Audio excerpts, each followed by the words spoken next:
Welcome to the Mindful Millennial Podcast, where host Seth Marcus dissects and discusses all things impacting the millennial mind. Mentors, peers, and professionals share intimate conversations on subjects such as entrepreneurship, exercise and health, the blessings and curses of technology, travel, and how to navigate adulthood in this age of information. We're the largest generation in history, and we dictate the future. The Mindful Millennial finds a signal through the noise. Wow. Just wow. It feels so good to be back home. Summer is here, it's grilling season, and Denver is blowing up.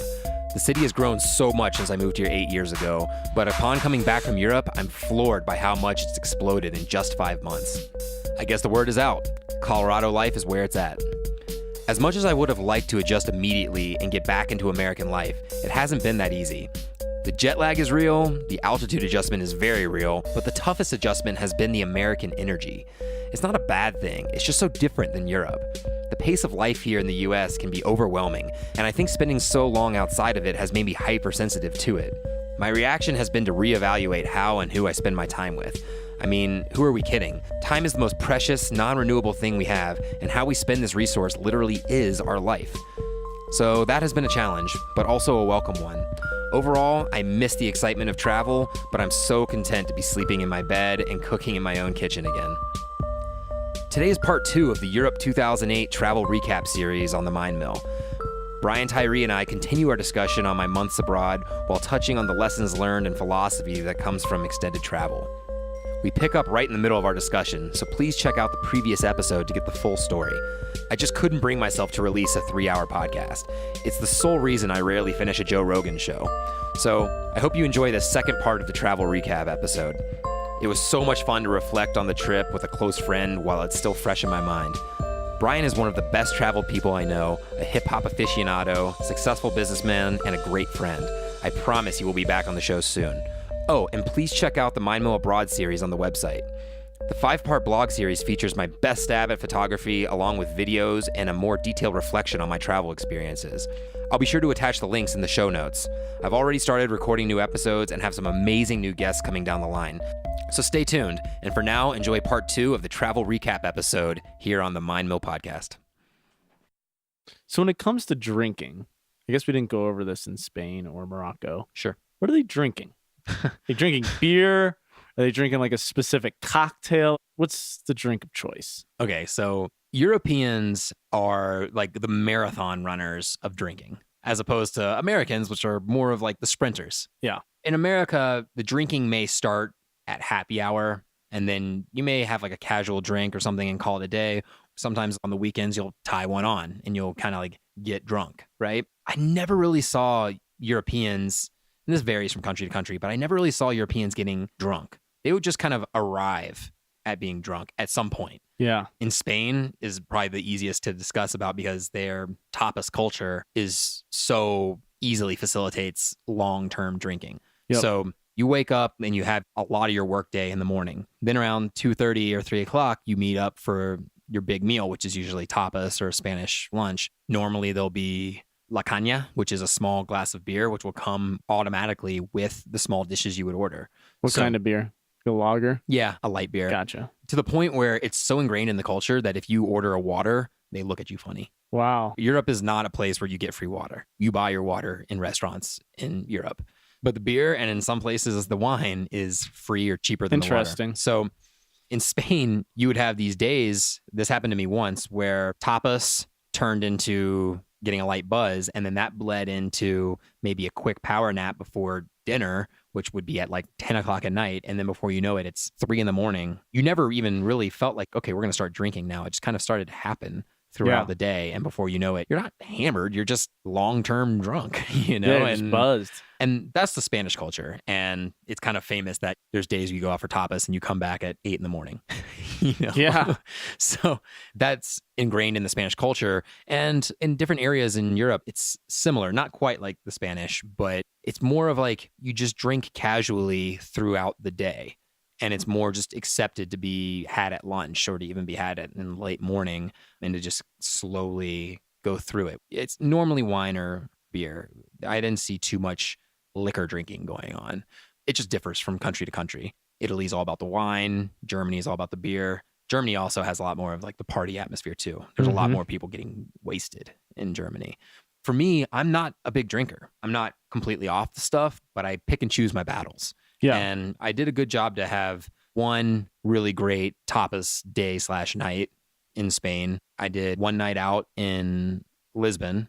That was great. Nights out in Europe are usually till about 4 a.m. Jeez.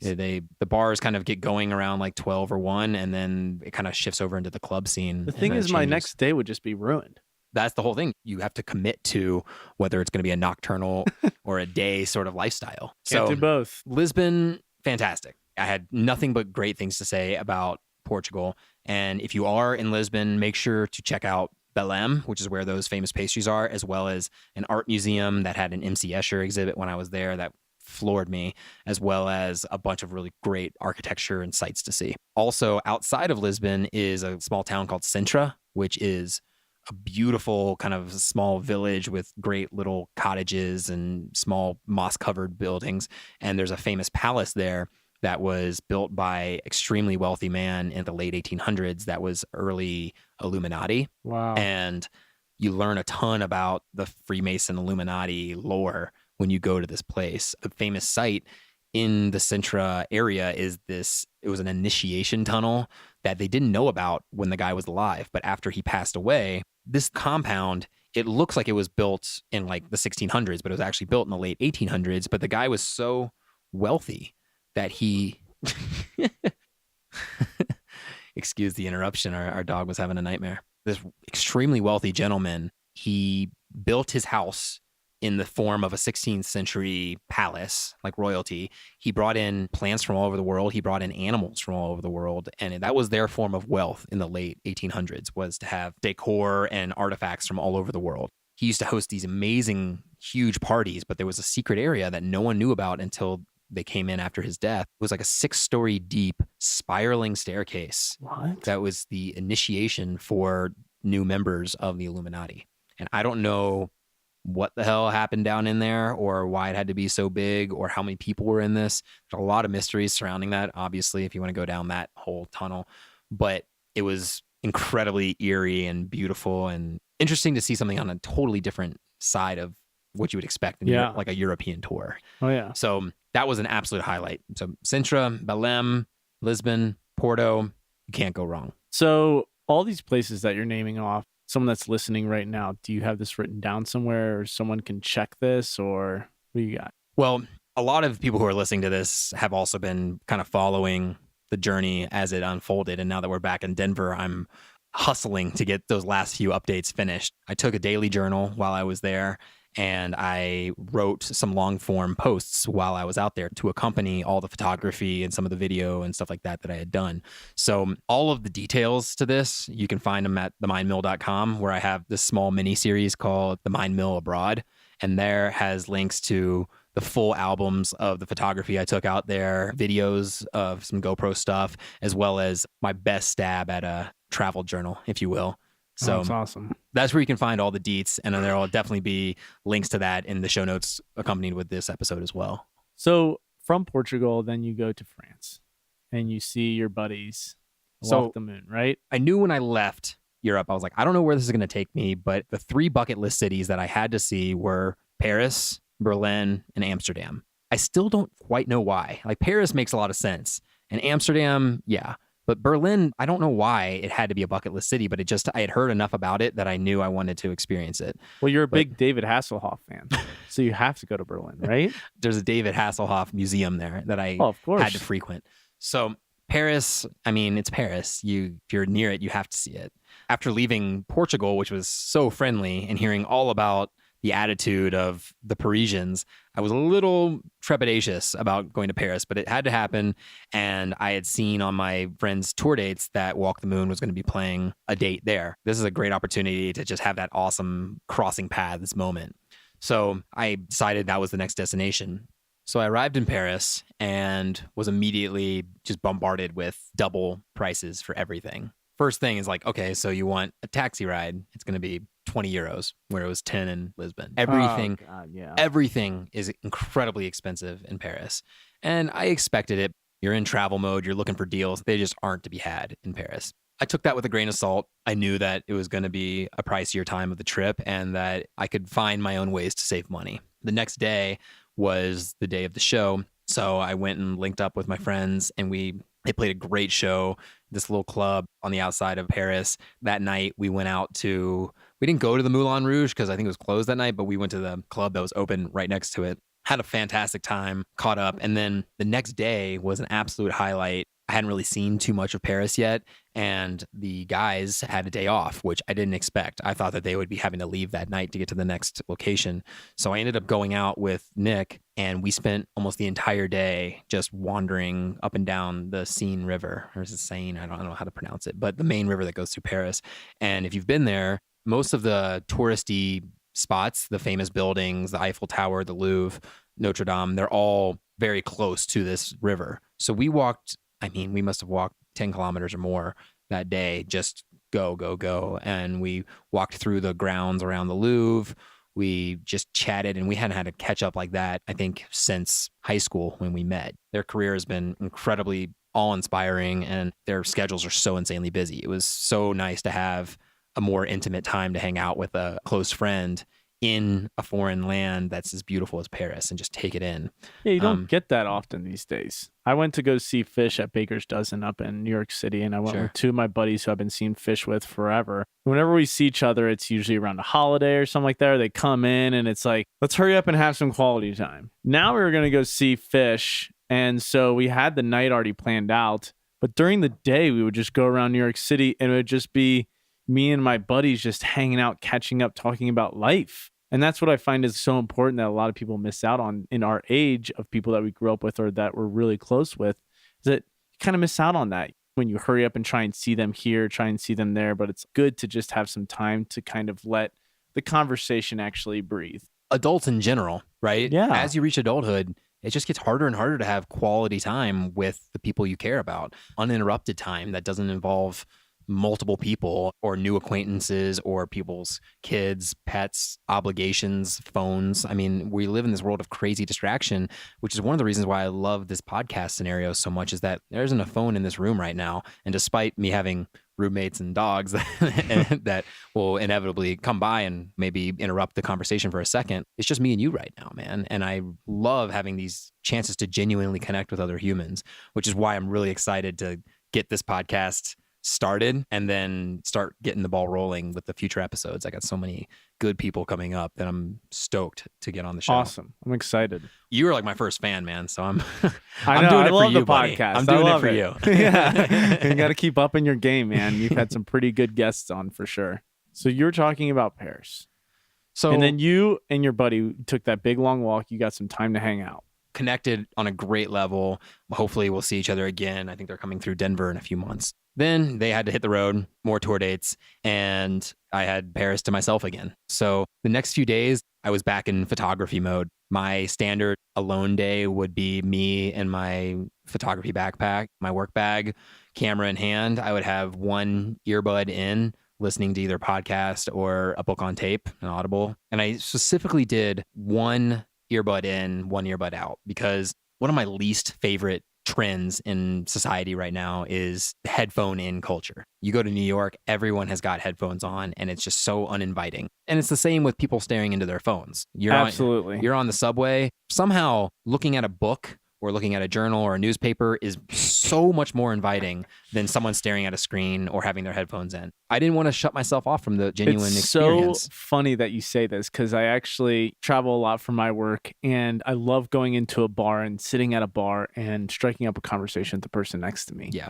And I had a friend call me the other day, and he said he was back in Cincinnati, Ohio, and he's like, I think I'm going to pull Brian Tirey. I think I'm going to go to a bar and just like meet someone. He's like, how do I do it? Well, number one thing in the very first rule is do not go in there and look at your phone. And his next question was, well, then what do I do? Where do I look? And I'm like, you look forward. You enjoy yourself. You enjoy your surroundings. And he's like, all right, I think I'll try that. Everyone had the answer to this question 10 years ago. Yeah. And now no one has the answer in present day. It's crazy. And I'm not trying to bash electronics or anything like that. I think it's a fabulous thing. But it's just interesting to just, okay, now I go into this bar and just stare forward. It's like, Just trust me on this. He called me the next day. He hung out with these 4 women and had a blast and hung out and had a great experience. So yeah, it's really bizarre. You don't do anything. You enjoy the moment. I know it's very radical, but give it a try. I would follow up with that is be prepared for rejection, whether or not you're trying to talk to a girl you're attracted to or just some people that look like cool people that you want to get to know, and just come at it being like, I'm comfortable with myself. Exactly. If you go at it with like a needy, will you be my friend? Will you be my boyfriend? Whatever, like that type of intention in your energy, you're setting yourself up for failure. Absolutely. Right? Just enjoy yourself. Mm-hmm. Enjoy the fact that you're at a bar, you're not working, you're not stressed, you're not looking at something, contemplating anything. Enjoy your drink, your cocktail, enjoy the atmosphere and where you're at and appreciate it. Do it just for 15 minutes at the most. And if you can do that, it'll make you feel so much better and people will be like, hey, what's up? And if people are hearing this and are having cold sweats of anxiety just thinking about that concept, maybe try it next time you have like a work trip. Maybe try it next time you're in a different city. Let's say you have to go to Las Vegas or you have to go to New Orleans for a weekend for work or for a wedding or whatever, and you have these opportunities maybe in the airport or whatever. Use those times when you are already out of your house, you're outside of that comfort zone already, and just realize that nothing bad's going to happen. Worst case scenario, you're going to kind of hit a dud. You're going to meet somebody, you guys don't really connect, kind of as a stale conversation, and you move forward. That's the worst that's going to happen, right? Yeah. And the best that's going to happen is you'll have another Facebook friend that you don't remember their name 3 years later. Or you'll get a really weird interaction with someone. And all I think is, well, this is going to be a story later. Well, I'll tell you right now, one of my favorite friendship stories is how I met you. And it's very similar to the same meeting process. I mean, we met over Craigslist. I had a pair of sunglasses I was selling. You wanted them. We called each other. You realized that I had a 513 number and we started chatting at the coffee shop where we met 3-4 years later. I was so hungover that day. My wife actually had to stop because I had to get sick on the way there. It was so bad. And that's why you were 5'8". Oh my gosh. You had yes. a boot on the side of the road. Oh man. I still remember the pain of that hangover that day, but I remember meeting you and being like, oh man, we should totally hang. It happens all the time with people my age, with friends. We just constantly go back and forth about how we need to hang out, but actually we don't hang out. Right. Let's constantly just text each other about how we need to hang out, but it actually doesn't happen as much as we'd like it to. Absolutely. What happened was we wanted to hang out, and then I kind of lost my job at a dispensary, and I was like, I'm going to hit this kid Seth up, see if he can hook me up with a job. Mm-hmm. And then I hit you up and you're working at Dank and you're like, oh yeah, you can totally come in. And then I think that's really where it kind of sparked. It was like, oh, now we have a reason to hang out. Well, when I was managing that facility, it was a great breeding ground for really good friendships. Everybody that was on that team, I'm still in touch with to this day, and strong good team. People, right?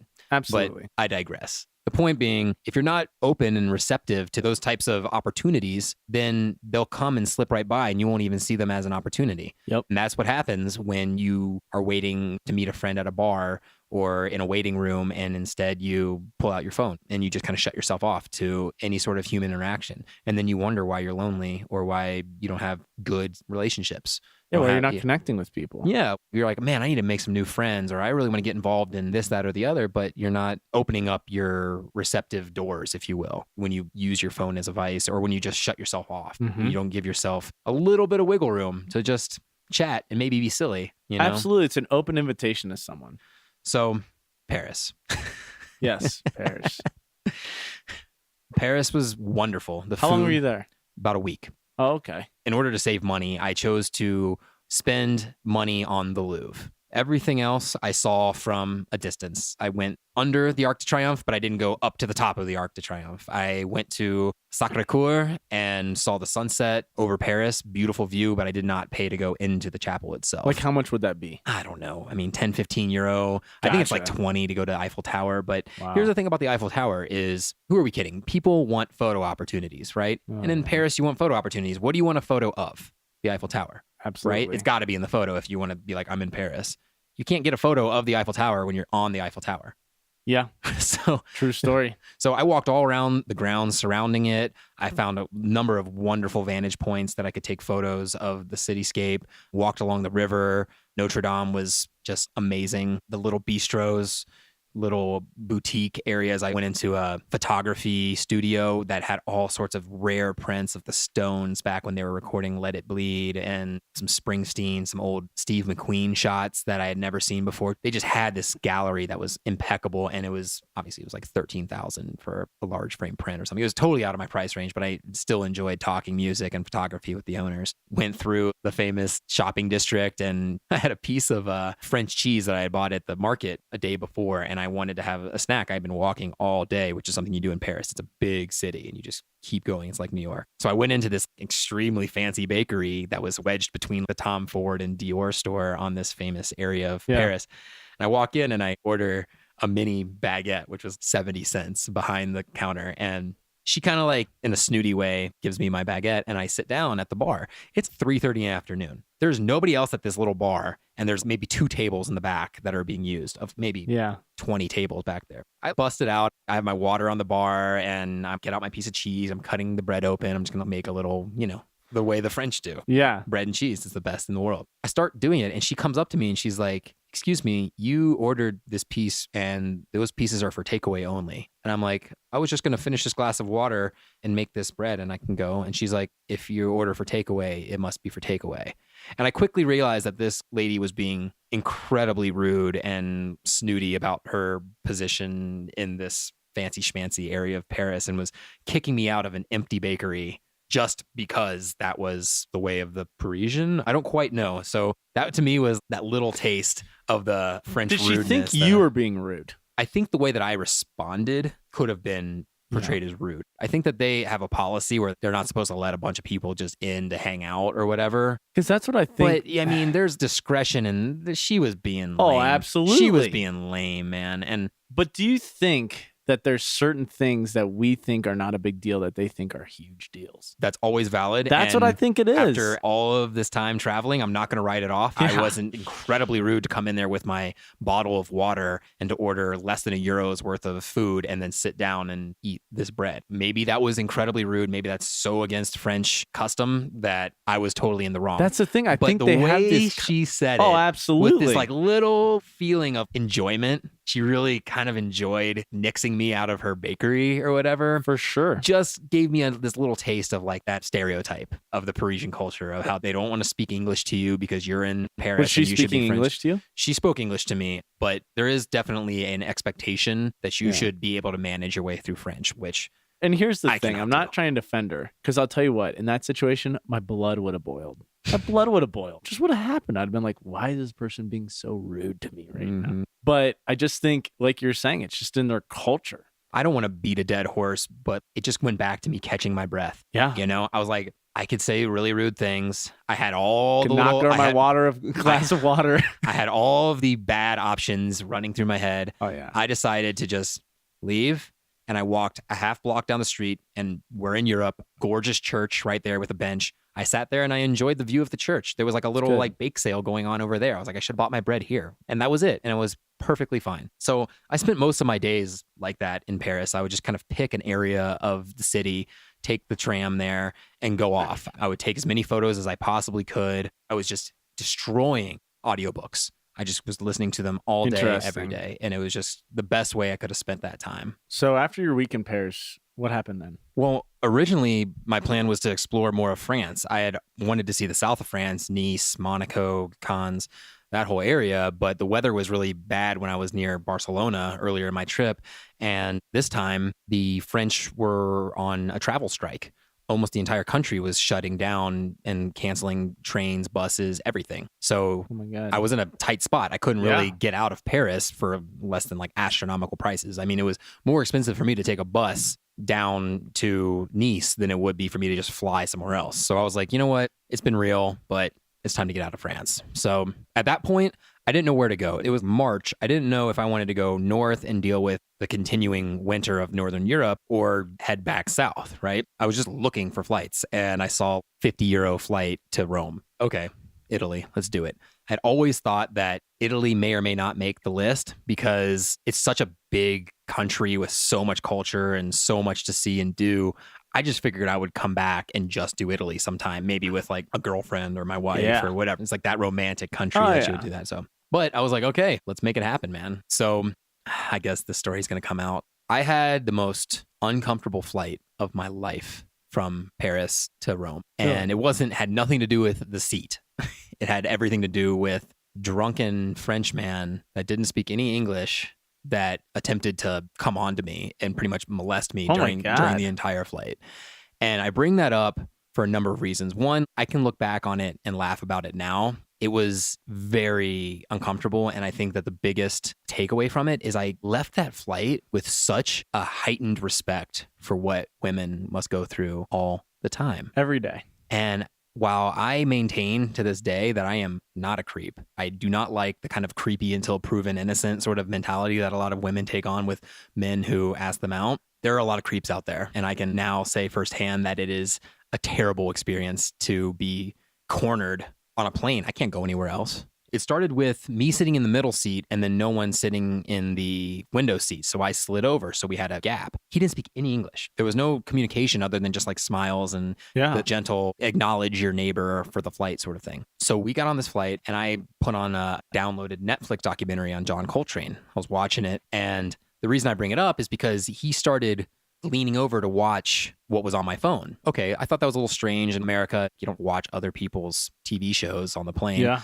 But once again, just like the bakery in Paris, maybe it's fine. It's a screen. You can watch it if you want. So I was like, you know what? I don't speak the language, but I could do a friendly thing. So I put on the subtitles. I put French subtitles on because I had headphones on. So he could now kind of read what's going on. I thought maybe he's into jazz. Maybe he sees it and he kind of like have something entertaining. I was like, okay. So he like starts to lean over a little bit and then he puts his head on my shoulder. Oh boy. At first, I kind of look at it like maybe he's getting tired because he also kind of smelled like booze. But then I realized that he had his hand getting closer to my leg and stuff. So I eventually was like, no. And I shook him off a little bit and just kind of waved my hand at him with my headphones in. Then I was watching the show and then the drink cart came and he bought 2 beers and was putting one in my hand. And I was like, I don't really drink anyway. And I certainly didn't want to take his drink. I didn't want that to be a communication that I was up for hanging, or even talking. More of an interaction than where this was already heading. So I denied him. So then, of course, he crushes 2 beers, which doesn't help the situation. And he once again tries to rest the head on the shoulder thing. And I say no. And then by this point, I'm now... And he's sitting in the middle seat. No. He's sitting in the aisle seat and leaning all the way across the middle seat. To put his head on your shoulder. And put his hand on my leg. So finally, I'm sitting here with I got the phone on the drop down table and I'm putting my head up against here and I'm winking. I got my eye closed on the right side so it looks like I'm sleeping. So he doesn't bother me. And I got my eye cracked open watching the shows on this flight. I'm just like, this flight has to end. This flight has to end. And how long of a flight was it? I think it was an hour and a half or something like that. Not a long flight, but goddamn, did it feel long. Finally, he puts his hand on my leg legitimately and he starts moving it up my leg. And I look over at him and I put my finger up and I go, no, monsieur, no. And so he puts his hands up and he's like, oh, I'm sorry. And then he apologized after we got off the flight. But it was just like this slow, weird dance of molestation and denial that I was just like, what the hell is going on? It felt like that John Coltrane documentary was a 5-hour documentary. I swear to God, man. And it was most uncomfortable documentary you've ever watched. It's a story that now just tarnished John Coltrane for you. You can't even listen to the music anymore. Can't even listen to Love Supreme anymore. It just has a totally different meaning. Yeah. Anyway, so that was just the flight to Rome. So get off in Rome and man, Rome is exactly what you would expect it would be. It is incredibly touristy, it's expensive, and it's just not exactly a place you really want to spend a ton of time. Of all the places in Italy, it's the most trafficked, right? Because for all the obvious reasons, but it caters to that so much that it's very transient. It seems to lack energy of its own because it's so busy shuffling people in and out. So I saw the Roman ruins, amazing bucket list, awesome to see. I ended up meeting... Saw the Colosseum and everything. Colosseum, the Trevi Fountain, the Pantheon. It's all there. It was beautiful. But I had booked myself, I think, 4 or 5 nights there because by rule, I don't want to make the mistake of jumping cities too quickly. I wanted to give myself time to really jump in. I was getting sick of Rome. I had already been there 2 nights and I was just like, I wasn't really feeling it. But the second night in the afternoon, I met up with these guys that were kind of like in the common room of the hostel that were talking about the crazy stuff that happened last night. And I started chatting with them. They were talking Portugal. So I chimed in and gave them some tips. They asked me if I wanted to go to lunch. This turned into us walking around Rome, checking out all the sites. And then a couple of the guys went to do a Colosseum tour. Me and one of the guys decided to go to a rooftop bar and start drinking wine. That turned into a really fun night of us walking the streets of Rome, just buying bottles of wine when we ran out, getting pretty lit, pretty hammered, yeah, and just seeing these beautiful signs. By the end of the night, they were like, "Dude, come to Florence with us. We're all leaving tomorrow. Just do it." I'm like, "Dude, this is it. Win in Rome, leave Rome." So I talked to the front desk of the hostel. I shifted the dates so I could stay later and I could cancel these nights that were coming up and stay a little bit longer. I wasn't trying to ask for money back. I was just moving the dates a bit. They said, okay. And then the next day we were on a train, all of us with this new group of friends to Florence. Florence was freaking amazing. I would say that to kind of give a brief run through of Florence, we partied a good amount there. It's an incredibly American city. What are the women like? Okay, so we'll get to that one when we get to the Amalfi Coast, which is the next destination. I want to know now. You know what? I'll tell you what Florence is like. Florence is like going to Ann Arbor and walking around campus. It's all college kids. It's all Americans. Oh, interesting. It's the study abroad capital of the world, I swear. Gotcha. I heard more American in Florence than I heard almost anywhere else in all of Europe. We went out with some of these friends of the friends that we were meeting in Florence. We went to a college bar. Literally, you could buy a Buckeye shot or like a Clemson flag on the wall. And so it was just weird to be in Firenze, you know, the birthplace of the Renaissance, and to be like ripping shots that are Roll Tide Crimson shot or something like that. You know, it was just weird. Anyway, so we spent a lot of the days walking through the city. It's gorgeous. It was so cool. I really connected well with one of the guys, Ricky. We laughed so much together and with just nothing but jokes and good times. Another great travel partner. And then we eventually parted ways and went back to Rome, and now I was on my own. And I did the Vatican, which was definitely the highlight of Rome. I really enjoyed the Roman ruins, but the Vatican and seeing the Sistine Chapel and seeing just like that hub of Catholicism was just such a stunning sight to see. Just crazy. And how vibrant that ceiling is. It's insane. To this day, right? Yeah. I broke the rules and I had to get a photo. I got yelled at for it, but it's worth it. And those will be attached into the show notes for sure. Nice. But I got yelled at for that photo, so it was worth it. I'm glad I didn't get nixed or kicked out or anything like that. So Rome came and went, fantastic. Glad I ended it with the Vatican. And then I went down to Amalfi. I had been in Lisbon, then Paris, and then Rome. And it just felt like the last few weeks had just been a blur of stimulus. And I was ready to kind of get into more of like a nature destination. Yeah. And Amalfi Coast was the place for me. And man, I fell in love with that place so quickly. You almost didn't even go to Italy. No. It wasn't on the original docket. None of those cities were on my bucket list. How glad are you took that trip? I have no regrets. No, it's fantastic. I have no regrets in the entire trip. There's places I still wish I could have seen. There's places I wish I could have stayed longer. There's little mistakes that happen here and there, but that's the beauty of it. Exactly. Know? Amalfi is a small area of steep cliff, gorgeous coastline that has small towns built into the cliffs. And there's, I think, about 8 of them. It's near Naples. So you usually fly in or arrive into Naples, then take a small train to get to the Amalfi Coast. And there's a bunch of small towns, the biggest one being Sorrento. So I had a hostel in Sorrento. And this is where I really started to feel like the rural Italian feeling. Now, granted, Sorrento and Amalfi is quite touristy, but it was still kind of like on the cusp of the off season. And it wasn't as crazy as it would be in July. And still the people they're not big city tourist folk. They're more small town. And they got their shop, their restaurant, and that's it. So I just took every day so slow there. And it was a photographer's dream. I mean, you just couldn't look in a bad direction. This hostel, like I said earlier, every hostel's got ups and downs, goods and bads. This hostel had shit Wi-Fi, but had an enormous rooftop patio. And every morning I would bring my yoga mat up there and either do a little exercise or I'd do yoga, and I would have like a panoramic 360 of the mountains in the background and the cliffs and the water going out into the sea. The sunset every day was just something to dream about. And the people were so friendly there. I spent that week, I think it's maybe 8 or 9 days total, doing little one-off trips around the Amalfi Coast. So you would take a bus to Pompeii, the famous ruins that were affected by Mount Vesuvius eruption during the Roman Empire. Oh, yeah. So I was looking into that. Did you know? I have a feeling I know where you're going with this. Really? Let's go. It happened the day after they had a huge festival for the god of fire. I did not know that. Now you're throwing me off. That's what's so interesting about it, is that they literally threw this huge festival in honor of the god of fire. And then all of a sudden this volcano blows. They said the lava came at 68 miles per hour.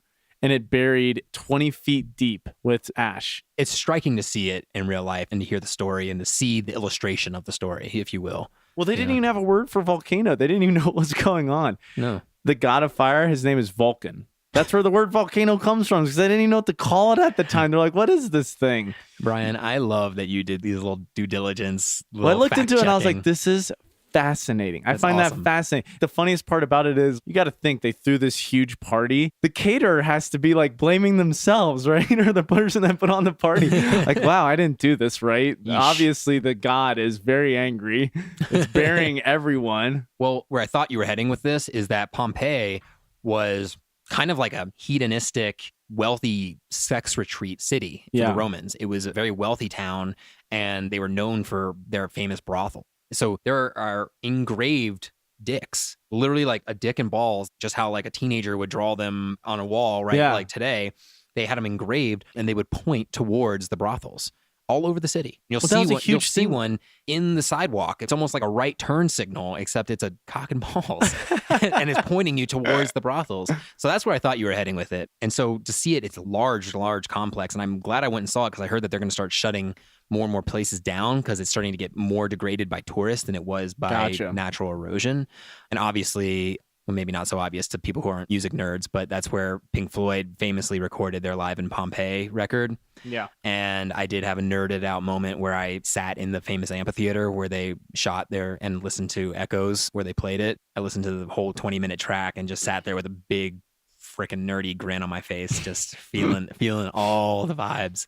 So that was Pompeii. It was a great experience and I'm glad I did it. The other key stop in the Amalfi Coast is the picturesque Positano is the city. And I would say that, I mean, I think I've said it 3 times in this podcast, but it was the most photogenic area of the entire trip. It's awesome. The color variation of all the buildings up against just steep vertical walls, the clouds rolling in, perfection, man. And just a gorgeous, gorgeous area of the world.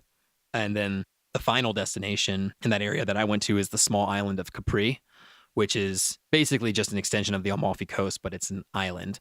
And you go there, I rented a scooter and just ripped around through this island, going to all the little points and seeing what it had to offer. Again, just breathtaking views, tons and tons of photos that I'm still working on editing and getting through. And just all smiles, man. So Amalfi, highly, highly, highly recommended. A great place to just chill out and just be in the nature. Beautiful, beautiful. Yeah. And then so from there, you went to Budapest? So finally, the weather was breaking in Europe. It was now April, late April, I think, if I'm getting my timing right. And I was always checking the weather forecast. And finally, Northern Europe was opening up and not just like a rainy, snowy mess. So Budapest was the next stop. And I decided I'm starting to get towards the end of this trip and I want to start to narrow it down. So Budapest was the next destination just because of all the recommendations. And Budapest was, again, I feel like I'm a broken record, but it was just another amazing city. Budapest, what struck me about that the most was the harshness of the architecture and the energy there. They were on the losing side of most of their battles in history. Their architecture is a bit more steep and sharp and less rounded and less religious, if you will. You know, obviously there's so much Christian influence, but very different from Spain and Italy and those types of cathedrals to like the really almost like Russian-inspired Northern Europe sort of feeling. Yeah. So I just hit like absolute gold mine with the weather. It just broke. All the flowers were blooming. Everyone was out. Everyone was happy that winter was finally over. So the city just felt fresh. And that was kind of the theme for the rest of my trip was just great weather, spring, and the Europeans just enjoying every single bit of the parks, you know? It's awesome. So Budapest is beautiful. Wonderful place to walk around, saw the sights, and my favorite part of Budapest was the park. There's a park that goes through the river Danube. So Budapest used to be 2 cities, Buda and Pest, and a river ran through the 2 cities. Eventually they merged into one big city, and in the river, it kind of splits and wraps around a little landmass. They changed that into just a giant public park. And they have like a Chinese garden in there. They have a zoo. They have pools. It's just an epic park. And I went there one day, made friends, throwing Frisbee with just some randoms and had a great afternoon with them. And then the next day, my really good friend, Christy, who lives here in Colorado, but was also traveling, we had arranged to cross paths in Budapest. So we spent a day and a half together wandering through Budapest and had a great time. Once again, just laughed our asses off. And I had decided that I had seen enough Budapest in 3 days and assault Prague on the way to Berlin. So I'd say in a nutshell, Prague was the same in a lot of ways as Budapest. I think that Budapest probably has a bit stronger, lively culture as far as what I experienced, people out there. Prague, I think I mainly just stayed in the touristy areas. It's such a fairy tale land. I mean, this place looks like what you would see in Disney movies. Wow. Just these epic bridges and these amazing spires coming off of these Gothic cathedrals and stuff. It was wonderful. So I have to say, like, I did Prague and Budapest in about a week on the way up to Berlin. So that was, I would say that I didn't quite have as much of a narrative about those places as I would with Berlin. Berlin was definitely on your list of one of the main places you wanted to see. Oh, and absolutely. I can tell from your Instagram and stuff like that it really struck a chord with you. So tell me about it. Man, I don't know if it was because of the polarity of Berlin or just, once again, the weather, just a cumulative effect, but Berlin hit me in the best possible way. I guess I just didn't expect what I got. And I think that was what really resonated with me. So the thing about Berlin is it doesn't have the best reputation around the world. Yeah. Right? You think of Berlin, you think of one thing. David Hasselhoff.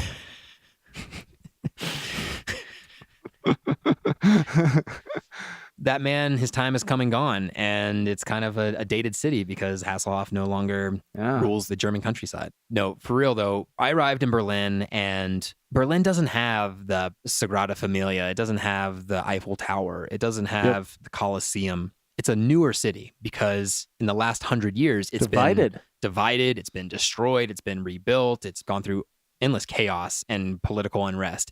It's a city that is very much built in the 20th century, as opposed to literally the place I was before, Prague, which is just so ancient and rustic and has all of this history to it. So Berlin is not traditionally beautiful, but it makes up for it in every way with the culture and especially the art in the city that has been installed by the population. There are areas in Berlin that are blocks long, and there's no wall that's not covered in street art. I don't mean like people writing their names or drawing a little stick figure. It is immaculate. To me, it was as powerful as going to the Louvre or these famous art museums that I also went to. It was so much more raw. It is. And it's also like you never know what you're going to see. You're in the Louvre, you're like beelining it to the Mona Lisa. When you're in Berlin, you just are on your way to the cafe and you turn around and you look up and there's a 3-story mural that is gorgeous. And you can't help but sit there for 10 minutes and just check it out. It was amazing. So where does a lot of that art come from? Is it all locals? What is that? Why do they have that and we don't? That has everything to do with the Berlin Wall. Okay. So after World War II, when the wall went up, it isolated East and West Berlin, especially, I believe, East Berlin. I may be getting this wrong, but essentially it sequestered it. So East Berlin was held by the Soviets. Was it East Berlin? I'm getting them mixed up. But East Berlin was held by the Soviets. So West Berlin was divided by the Allied powers. France, Britain, US had partial control of West Berlin, right? Correct. So because of this division, people were voluntarily moving out of West Berlin because it was so hard for the economy to work there. Yeah. Because of this kind of sequestering. You mean people were moving outside of East Berlin? People were moving into the Soviet area because West Berlin was not functioning very well. Because, I mean, how is America really going to run Berlin? Yeah. You know what I mean? Yeah. So what happened was the powers that be got together, the French, British, and English, and they decided they were going to come up with incentive to get people to move back into this kind of abandoned area of their part of Berlin.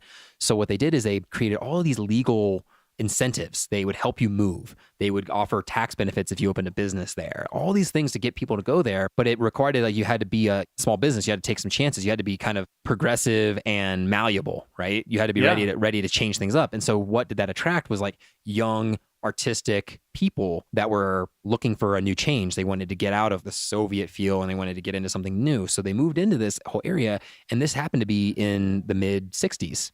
Yeah. So what happened was this place became a hotbed of art and new business and new ideas during the 60s. And when the wall finally came down in 1989, we're going to have to fact check all this, but when the wall came down, that area had such a lure about it that it got flooded by the people who wanted to go see what West Berlin was all about. Yeah. So all of a sudden, all of East Berlin was now flooding West Berlin, and all the people who were like, this was our home, this was our art hostel, this was our place, are now flooding out of the area. Oh, interesting. So now the neighborhood right outside of that area of the wall in East Berlin was now being held by the same people who were formerly in West Berlin. Yeah. So there's this very crucial area that's separated by a bridge. And on one side of it is Kreuzberg, which is West Berlin, which is covered head to toe. And it's the place I'm telling you about. It's like Brooklyn on its best street on its best day. It's like interesting. It's hipster. It's vegan restaurants. It's biking everywhere. It's drinking in the street. It's the best street art in the world. And then there's Friedrichstein, which is on the other side, which is a bit newer, still tons of art, wonderful cafes, a bit more family friendly.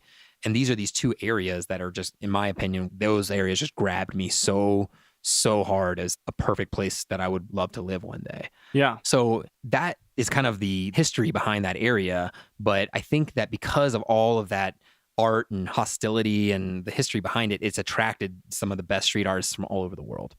Gotcha. And so not only that, but Berlin has kind of embraced the street art culture, and now they'll have like paid muralists as well as they're more rigid about where you can and cannot. Yep. But there's a lot more places that you can than you cannot. So that's just the daytime.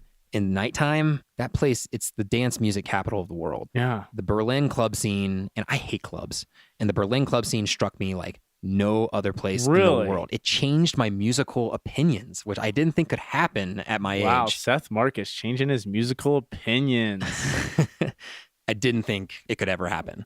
I thought that for sure dance music was not my thing. But I went to a club the first night with an awesome group of people that became my tribe while I was in Berlin for the first half of my trip. And dude, the $500,000 sound system, the world famous DJ, the energy in that room. I was completely drug free and stayed up till 8 a.m. Had no idea. Wow. Just covered in glow sticks. Had no idea what was going on. So I think the big kicker that really sold me on the club scene was that once you get into the club, the second bouncer makes you either check your phone with your coat, or they put stickers over the front and back cameras of your phone. And if you're seen taking photos or using your phone for pretty much any reason outside of an emergency, you're getting kicked out. Really? And that to me is the secret sauce to making the Berlin club scene amazing. Well, they have that down at Comedy Works. Right. But I think that's for plagiarism. That's so people don't publish the comics jokes before they can reuse them on tour. It's 100% for that. But why not just use it in the club? That sounds awesome. Why not do it for everything? A bar. Why not do it for a festival or a venue? No phones. Just be in the moment. I was just watching concert footage from even 2003. Everyone's in it. Everyone's having a great time. Everyone's just enjoying the show. Concert footage from 2013, totally different story. Yeah. There's just a sea of screens. Everyone's got to film it. Everyone's got to publish it. Everyone's got to let everyone know that they're there. Anyway, I digress. Berlin, amazing, man. I was only going to be there for 5 nights. I stayed there for 2 weeks. You stayed there for 2 weeks? 2 weeks. And I didn't want to leave. There was these little daytime bars where you go out there and there's all these interesting yard games and lounge areas, and there's art everywhere. The people were so diverse and so friendly. The parks had all sorts of art installations. It was really hard to find people that weren't open to talk with you. Wow. The style there was so different, weird but good. So and it was just this vibrant place that was they made up for the rocky past with just a very, very progressive artistic present and future. And what was the beer like there? I drank light because once I did that first night, Brian, I did 4 nights in a row. I did 4 all-nighters in a row. Whoa. That is not the Seth Marcus I know. No, you know me. Yeah. You know me. And I don't listen to house music, and I don't go out late, and I don't like loud bars. And I went out 4 nights in a row and saw the sunrise. Wow. And then I did it again for 2 nights in the next weekend. It's that powerful of a club scene. Now that I'm back here in the States, I listen to Berlin house music on Spotify. I listen to it on my headphones while I'm working. You're going to be making those trips to Vegas. Just bumping it up out there now. Bumping some Rufus for sure. I don't think I'm going to find myself going to any clubs here in America because I think I was entirely spoiled by what I had in Berlin. Can imagine. But it was time to go, obviously. That place grabbed me really hard, and I cannot wait to come back one day. But if I ever plan on living there, I have to see it during the winter. You know what I mean? It's going to be a different place in December, for sure. You know?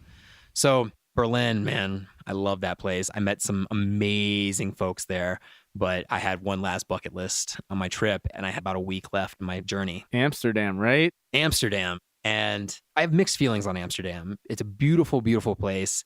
But one, it happened to follow up my favorite city that I went to, a city that just swept me off my feet in so many different ways. And I just didn't want to leave. And then I had to go to Amsterdam. I don't want to sound spoiled. Amsterdam's beautiful. I'm so fortunate to have a chance to see the Netherlands, but it was coming off of such a highlight that it was hard to live up to. Absolutely. To Berlin. Not to mention, I live in Denver, Colorado. I worked in the cannabis industry for 7 years. The allure of walking into a coffee shop in Amsterdam that would have made my mouth water when I was in high school in Cincinnati was now just like I guess I should do it sort of event. Now you're walking in there judging the buds. Absolutely, You're like, oh man, you didn't flush this very well. What is this? Well, and they can't answer any of the questions because it's illegal to grow there. So all the supply in Amsterdam is from unknown illegal operations. So you're just smoking Eagle 20 straight up. You can smoke. That's a joke that's going to go over everyone's head. I think we have a good crowd of cannabis cultivators that are listening to this in a grow room. Absolutely. The takeaway is that you don't know where the cannabis is coming from. You don't know what it's been sprayed with. You don't know anything about it. It's the same concept of them just telling you what it is and then you choosing whether or not you want it or not.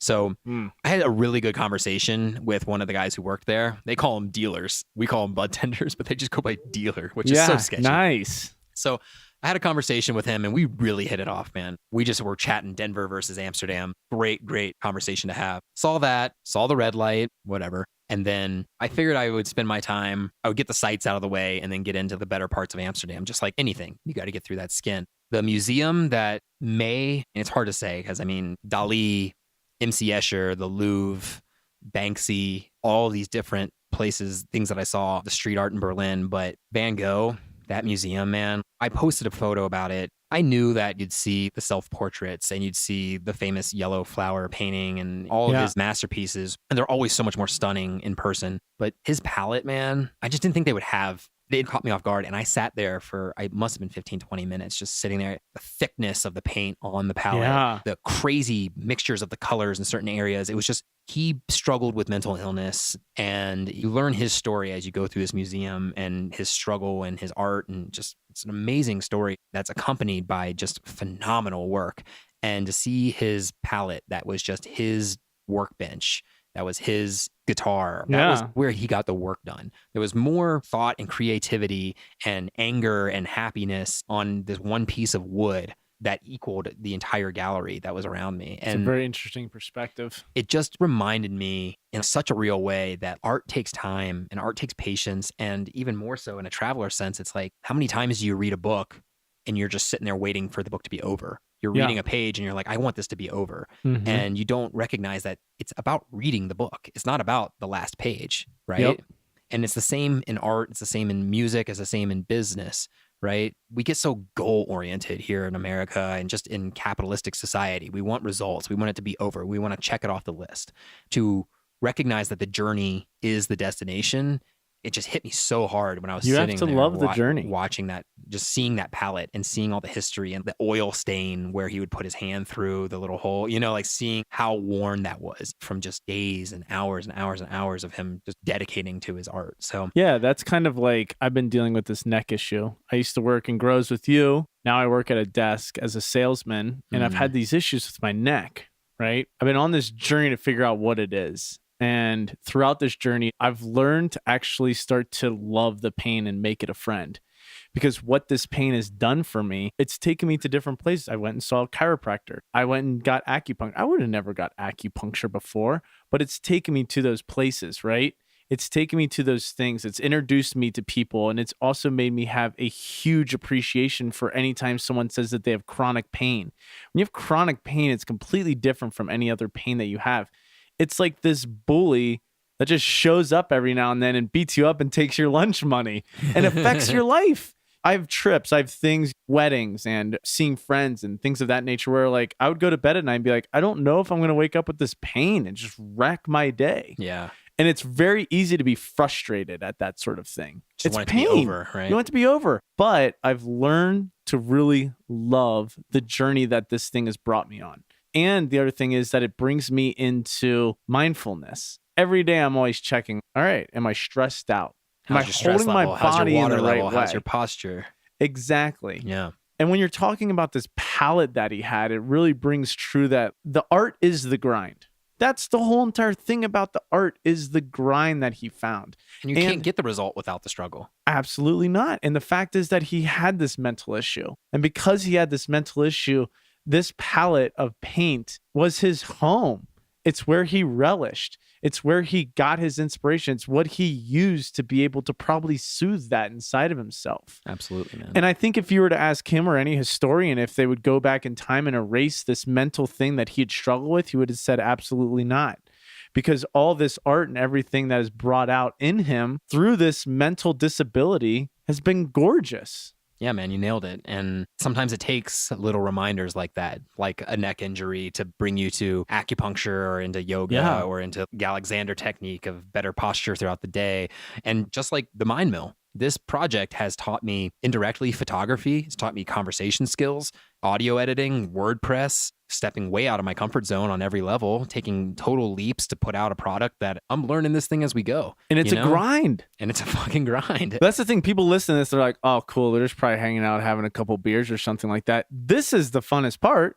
The worst part is when you turn off these microphones and you have to sit in front of a computer and edit the whole entire Prepping for the interview, outline the interview, conduct the interview, have a great time, edit the interview, cut it up, put the intro in, add the ads or add the conclusion, put the music in, send it off, get it onto all the right platforms, advertise it on social media, convert it to YouTube. That's the other part. There's a shitload that goes into this. That's just the work of getting the product together. Mm-hmm. You haven't even barely scratched the surface of, okay, I have this really great product. Now I need to get it into people's hands. Mm-hmm. Now I need to push it. That's a whole nother aspect of it. You know what I mean? Another job. Yeah. A whole nother one.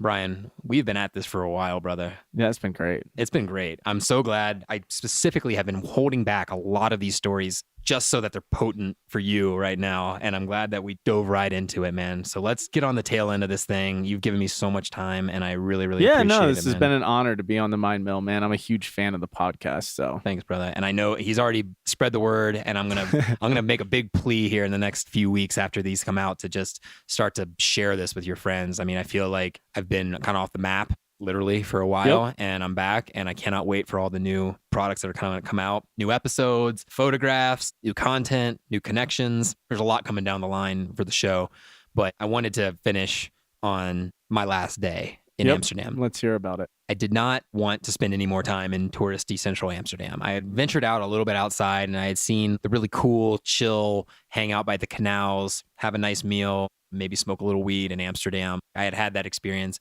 I wanted to see Holland. The last day of me in Europe, I rented a bike and I set course for an epic ride. I knew that it's a very bikeable area, but I hadn't been on a solid bike ride since I had that bike back in Almeria. So I was fiending for a bike ride. I rented it. I rode for about 5 hours that day. I saw 3 different kind of like hot spots, like different towns that were outside of Amsterdam. Everywhere was bike friendly. I didn't take streets. I was on bike paths the entire time. I had, once again, a great audiobook pumping through my headphones, unless I just turned it off and just enjoyed the quiet of the nature. I saw really what the Netherlands really brings to the table, which is just small communities, canal side cafes, people just hanging out with their families, farmers. I saw the cow country. I saw the windmills. I saw some Dutch architecture and castles. It was one of those days that just went slow. And I just really, really enjoyed every minute of it. I spent it by myself and just rode and rode and rode, and came back home with sorest legs and the biggest smile on my face, packed my gear. The next morning I was out, man. I had an afternoon in London, which nothing really to write home about. It's an amazing city. I saw the Parliament building. I saw Buckingham Palace and experienced a little bit of London. I'm sure there's infinitely more there, but wasn't really on my list of places to see. And the next day I was back here in Denver. Nice. That's it, man. I don't feels weird going from start to finish. Yeah, I feel like we should have another episode of the decompression of Seth. Of you coming back to your life here, what you want to accomplish here, what you're bringing back, kind of an overview of some of the things you more felt. I think this was a really good episode on the spots that you hit, the stories that you want to tell. We did brush on a little bit of the subjects of what you kind of felt emotionally. But I think it'd be great if we kind of got back together and kind of went over what was some ideas that were spawned from traveling. Absolutely. Or what are some life lessons that you learned from traveling? some of these other questions that we have. That, to me, Brian, is a very tricky subject to cross because I could answer that question differently every day since I've been home. Exactly. I've had ups, I've had downs, I've had bouts of depression and nostalgia of missing these amazing experiences that I had over the last 4 months, 5 months. And I also feel incredibly grateful to be here, to be safe, to have everything that I brought with me, to have had such a successful trip and met such amazing people, the stresses of the new projects that are coming on board, the energy and the excitement to be back with some of my closest friends and community, getting back into health and exercise, all of these different transitions back into regular life. And we'll definitely touch back on it. I want to have another episode where we maybe follow up a little bit on this, and we'll dive into a little bit more about what's going on in your world too, because on the other side of the microphone, Brian Tirey is still very much into the cannabis industry and has a very unique and intelligent viewpoint of the industry. So we're going to dive into that a bit more. We totally should. Just keep talking because obviously we have a rapport that we can go on and on and on about. This was supposed to be only about an hour or so, and instead it turned into a damn 2.5 hours. I don't even know where we're at this point, but Brian, you got things to do. Yep, I got things to do. This has been real. Awesome, brother. I'll talk to you soon, and thanks so much for listening.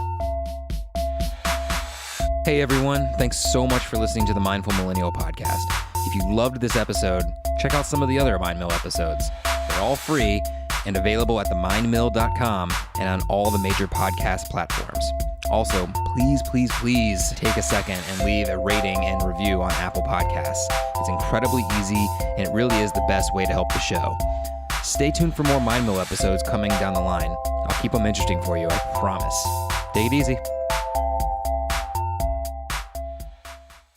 Today's episode is sponsored by Best Self, makers of the Self Journal and other phenomenal productivity and mindfulness tools. At the start of 2017, I had New Year's goals like so many of us.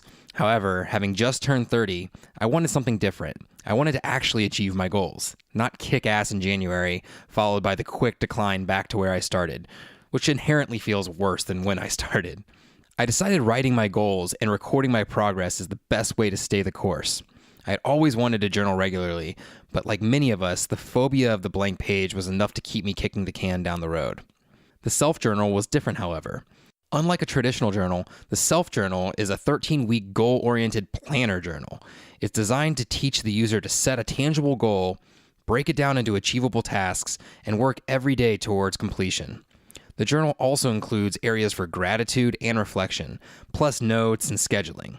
So I took a chance. I got my journal and committed to the 13-week program. The outcome was greater than I could ever have imagined. The ironic thing was, I didn't achieve my first goals. However, what I did achieve was the ability to actually see my progress, what I was avoiding, and what to do next. I could actually give myself a grade on my work, not this pass-fail bullshit mentality we seem to judge our lives by. My productivity skyrocketed, along with my routines and overall happiness. I found myself able to focus on the moment, the present, rather than reliving the past or anxiously anticipating the future. If I thought of something, I now had a place to unload it from my mind. Fast forward a year, and I'm now on my 4th journal. What started as a scary new addition to my busy day has become one of my most useful tools. I can look back on this pivotal year of my life, see how far I've come, know where I'm at, and what lies ahead. So check it out. Join the thousands of people who have had their lives radically improved with the assistance of Best Self. Check out bestself.co for all the journal options and other amazing productivity tools. Or follow the link in the episode's show notes to support the Mindful Millennial Podcast. It's all available there.